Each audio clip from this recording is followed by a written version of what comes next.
The median American retires at 65 with $200,000 saved. Their annual household spending is $54,975 a year, according to the Bureau of Labor Statistics. Social Security adds roughly $23,700 annually at the average benefit. That leaves $31,000 per year that has to come from savings. 200,000 divided by 31,000 is 6.4 years, not 8, less than 8. And that is, the median half of all Americans between 65 and 74 have less than 200,000 saved. Half of them run out even faster. And every single one of them was told at some point that they were building toward retirement correctly. This video is about the 4 mechanisms that break a retirement that looks fine on paper. Not one of them is you should have saved more. That's an observation, not an explanation. The explanation is in the math that most people are never shown, and in the incentive structures of an industry that profits more from your optimism than from your clarity. By the end of this video, you're going to understand why sequence of returns risk is more dangerous to the average retiree than a bad market, and why it hits hardest in exactly the conditions we're heading into. You're going to understand why the 4% rule is a story told to people who don't have enough money to actually use it. Why Medicare was never designed to cover the things that most commonly drain retirement savings. And why there's a hard actuarial countdown inside Social Security that almost nobody in financial media is telling you in plain English. I've spent years reading the boring documents, Social Security trustees' reports, actuarial indexes from Milliman and Fidelity, Federal Reserve survey data, peer-reviewed research from Wade Fall and the American College of Financial Services. Here's what they actually say without the comfort filter. I'm going to call the core problem the leaky boat. You spend 40 years filling a boat with water savings, 401k contributions, compound growth, all of it. You finally launch at 65. The boat floats, it looks beautiful from the dock, and you stand on the deck thinking, I did it. But 3 years in, you notice the water line inside the hull is higher than it should be. You start bailing. You can't figure out where the leaks are coming from because you never looked below the water line when you were filling it. The boat looks solid at 65. That phrase is going to come back every time we hit a new mechanism because every mechanism follows the same structure. Invisible from the dock, catastrophic once you're at sea. In a few minutes, I'm going to show you exactly what happened to the first wave of Americans who trusted the 4% rule heading into a market collapse. But first, let me show you how broken the underlying savings math is before they spent a single dollar in retirement. The magic number that Americans think they need to retire comfortably in 2026 is $1.46 million. That's from Northwestern Mutual's planning survey reported by Kiplinger. That number went up 200,000 from the year before. The actual median savings for someone aged 65 to 74, according to the Federal Reserve's most recent survey of consumer finances, is $200,000. The gap between what people think they need and what the median person has is $1.26 million. That gap does not close after 65. It widens because the people who are behind are spending their savings while the gap is still there. And the retirement industry's proposed solution to this gap is a rule that was mathematically designed for people who don't have the gap. The 4% rule, formalized by financial planner William Bengen in his landmark 1994 paper in the Journal of Financial Planning, says, take 4% of your initial portfolio value in year 1, then adjust that dollar amount upward for inflation every year. On $1 million, that's $40,000 in year 1. On $200,000, that's $8,000 in year 1. $8,000 annually. You cannot rent a storage unit in most major metropolitan areas for $8,000 a year. The 4% rule was designed for people who had a large enough portfolio that 4% of it would cover their expenses. It was handed to the median American like a tax bracket that doesn't apply to them. And then when it fails, the industry's response is to say, well, you should have saved more, as if the structural mismatch was a personal failure. Here's the reversal. You think the problem is that people don't know the 4% rule. But actually, the 4% rule is part of the problem. Not because the math is wrong, at the right portfolio size, it works. But because Morningstar revised its safe withdrawal estimate down to 3.7% in 2025, and in 2021, they had it at 3.3%. The number keeps moving. The certainty was always a projection, never a guarantee.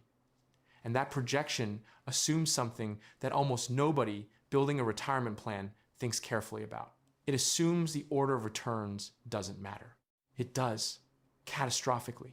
Here's a story that illustrates this better than any formula.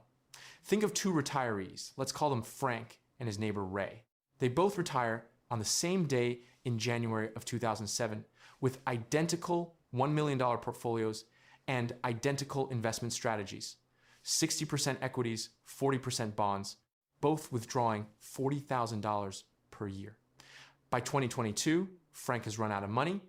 Ray has $1.2 million left, same starting amount, same allocation, same withdrawal rate. The difference: Frank retired in January 2007, Ray retired in January 2012. Frank's portfolio hit the 2008 financial crisis in its first 18 months. The S&P 500 lost approximately 57% of its value between October 2007 and March 2009. Every month of that decline, Frank was selling shares at a discount to fund his withdrawals.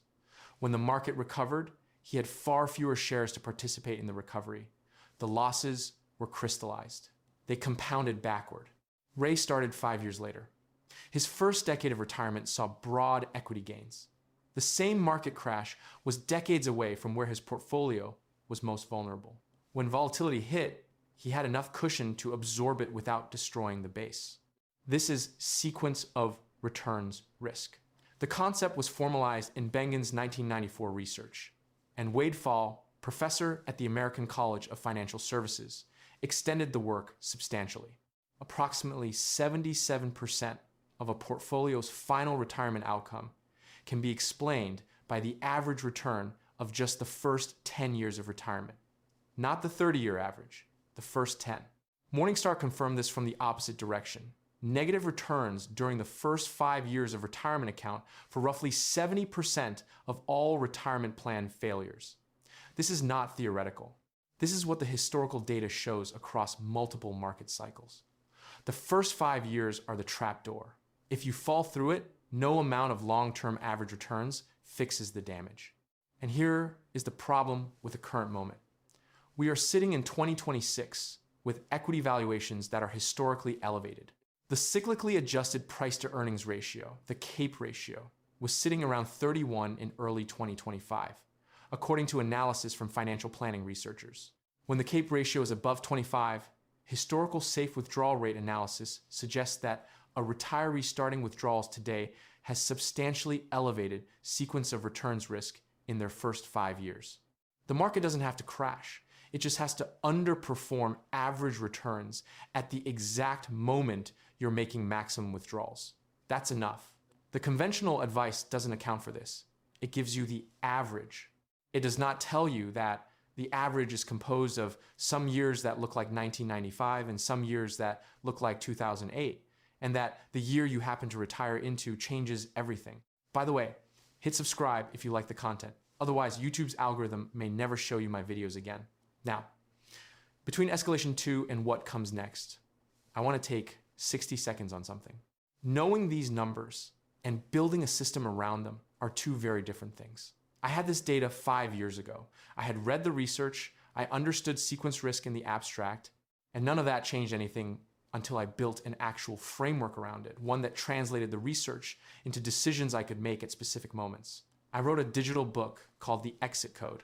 It's an analysis of 50 years of retirement data distilled into a mathematical framework for figuring out when you can actually stop working and how to structure the exit so it doesn't fall apart.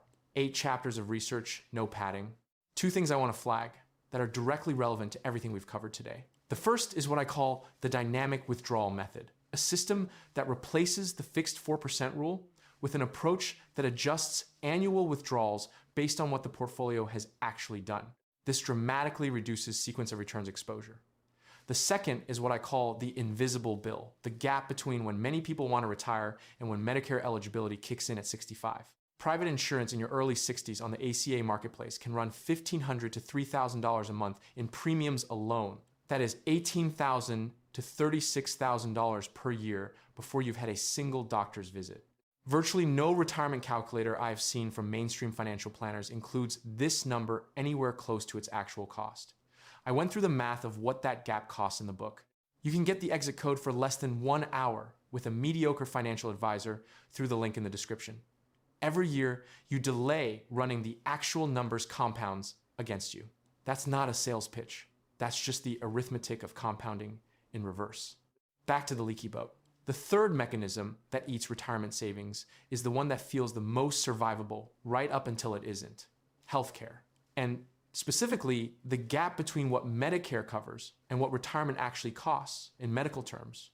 Here's the number the retirement planning industry mentions and then immediately buries under qualifications. Fidelity Investments, in its 24th annual Retiree Healthcare Cost Estimate, released in July of 2025, found that a 65-year-old retiring in 2025 can expect to spend $172,500 on healthcare and medical expenses throughout retirement.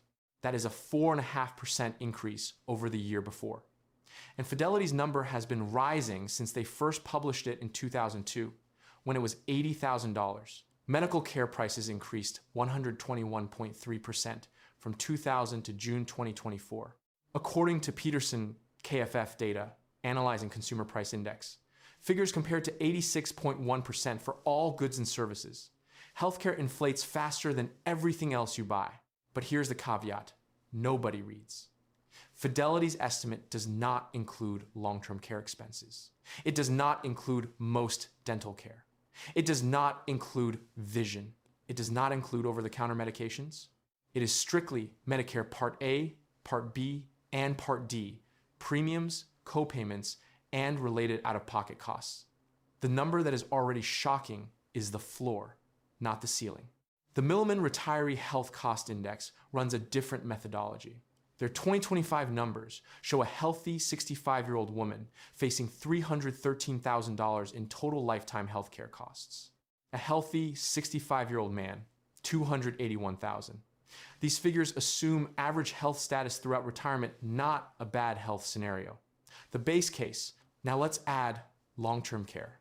70% of Americans turning 65 will need some form of long-term care during their lifetime. That's from the Administration for Community Living, confirmed by multiple independent actuarial sources. 7 out of 10. And Medicare covers almost none of it.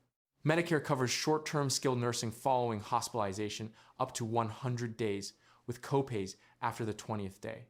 It does not cover custodial care, which is the type of care you need when you require assistance with activities of daily living: bathing, dressing, eating, mobility. That is the care that costs real money over extended periods, and it is not covered. The median annual cost of a nursing home semi-private room in the United States in 2025 was $118,500. Private room, $129,500. Assisted living, $74,400 per year. These numbers are from the Genworth Cost of Care Survey and CareScout's 2025 data. And here is the number I want you to stay with. 48% of single people who enter a nursing home spend their entire savings within 1 year of admission. 1 year, not their retirement. 1 year of nursing home care. If you are a single person, your savings are below $129,000, and you end up in a nursing home, you are mathematically out of money within 12 months.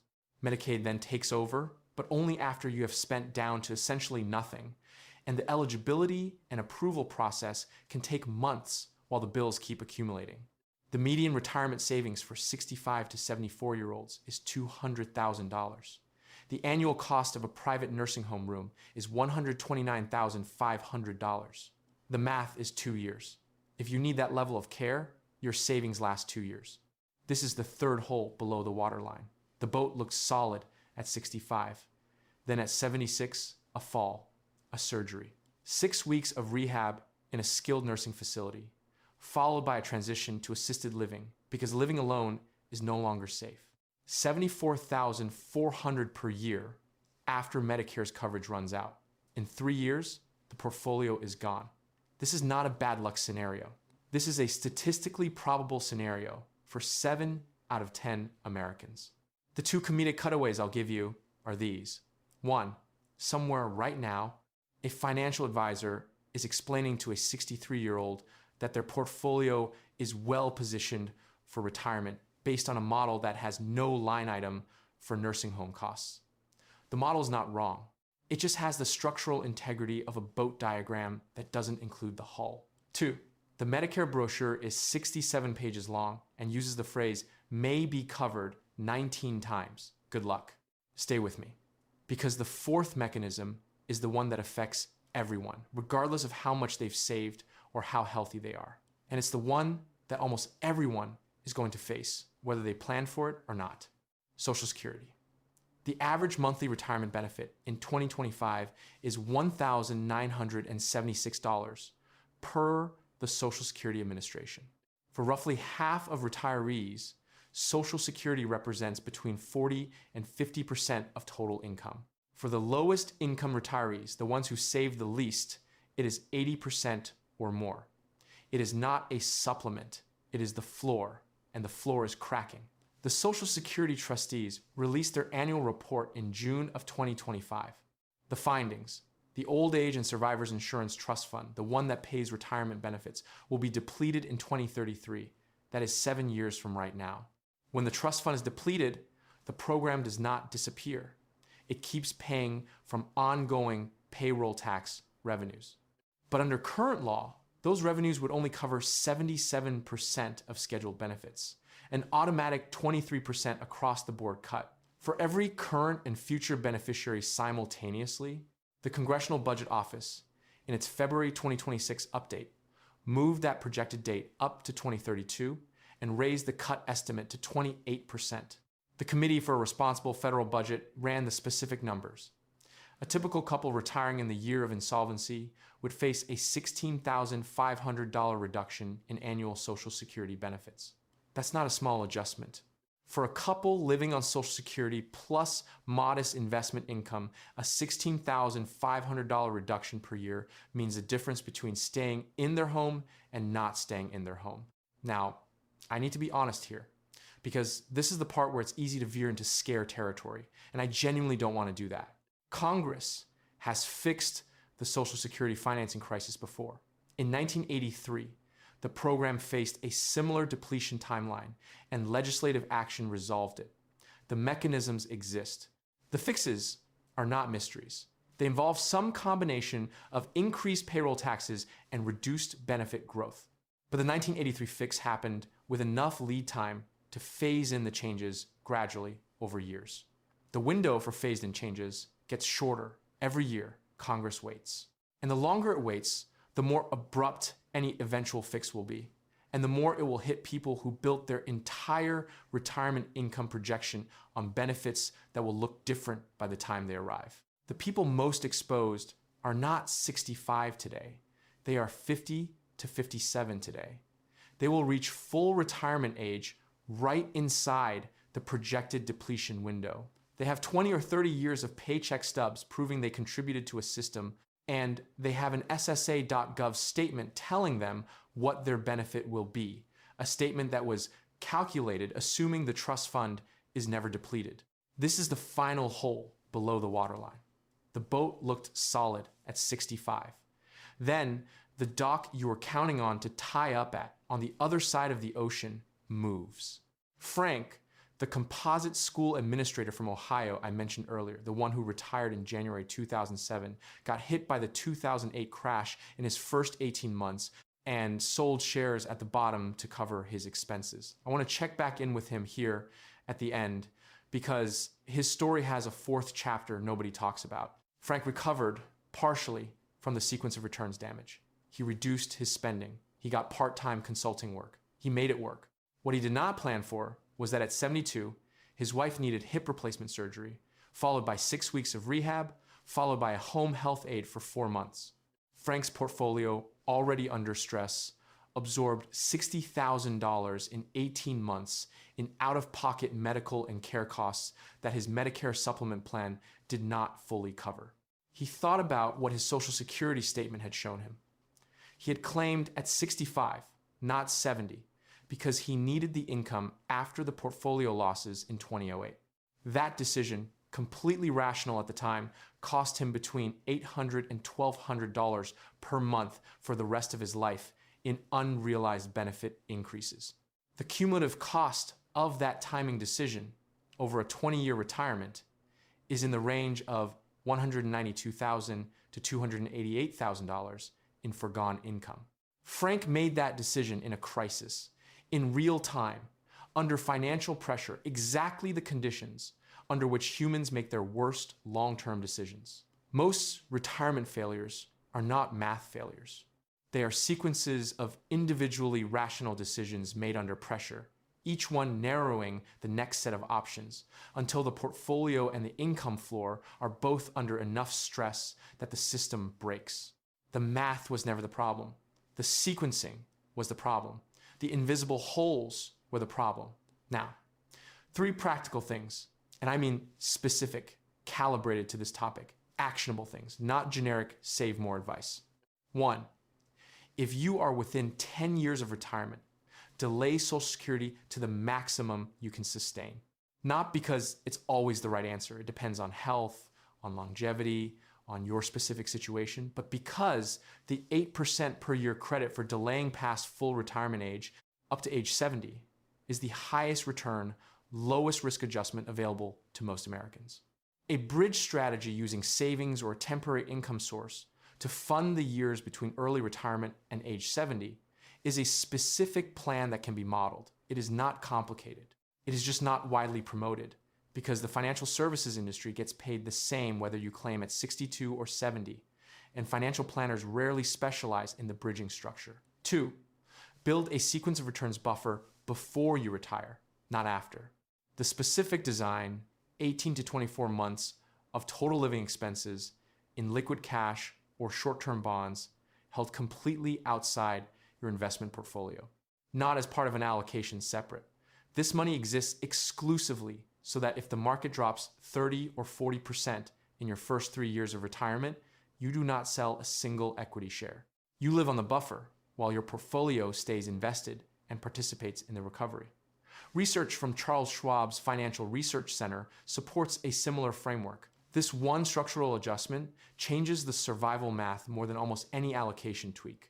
3, run the healthcare cost math as its own budget line, separately and in detail, before you declare yourself ready to retire, not as a percentage of income, as a dollar figure broken into premiums, out-of-pocket maximums, dental, vision, long-term care, probability-weighted costs, and, if you're retiring before 65, private insurance bridge costs. The number that comes out of this exercise is almost always larger than what your retirement calculator showed, and it needs to be accounted for before you launch the boat, not after you notice the water level rising. The boat looks solid at 65. 4 mechanisms created the holes. 2 of them, sequence of returns and healthcare, were invisible from the dock. One of them, the Social Security countdown, is visible if you read a government document. And one of them, the raw inadequacy of the savings math for most Americans, was always there in the data, just never shown clearly to the people it affected. Lazy investing built more fortune than crypto memes. And lazy planning destroys more fortune than any correction you will ever live